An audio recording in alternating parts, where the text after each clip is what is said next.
Anger is tricky. A lot of people are not comfortable expressing anger. A lot of people think it's not appropriate to express anger in the workplace.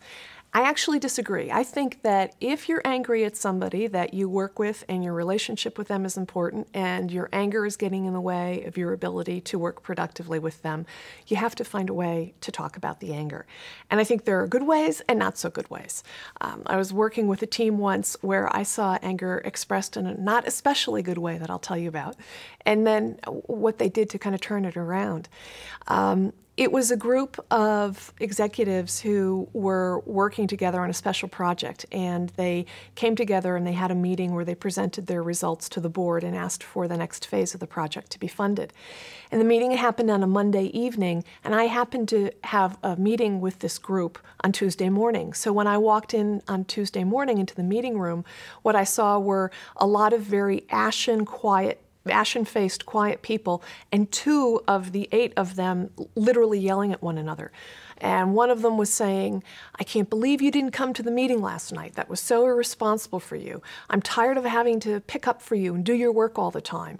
You're a terrible team player." And the other person was giving as good as he had gotten. And it turned out that I was doing some work with one of the 2 people that was having this exchange, and his name was Greg, and he was the one who had been at the meeting, and it turned out he'd had to do some presenting of the other person, Wayne's, materials, and hadn't felt comfortable about that. That's why he was so angry. So after this large meeting, Greg and I had a conversation about what was a way that he could have had that conversation with Wayne more productively and expressed his anger.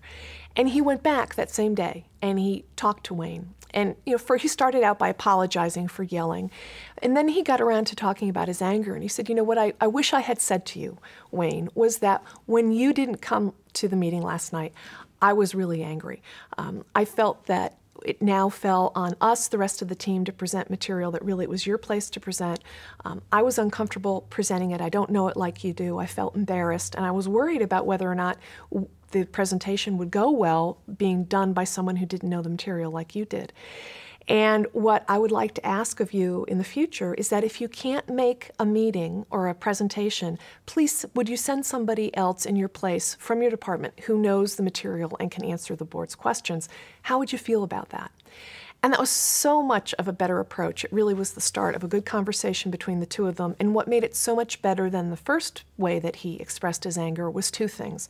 One, he made a clear request.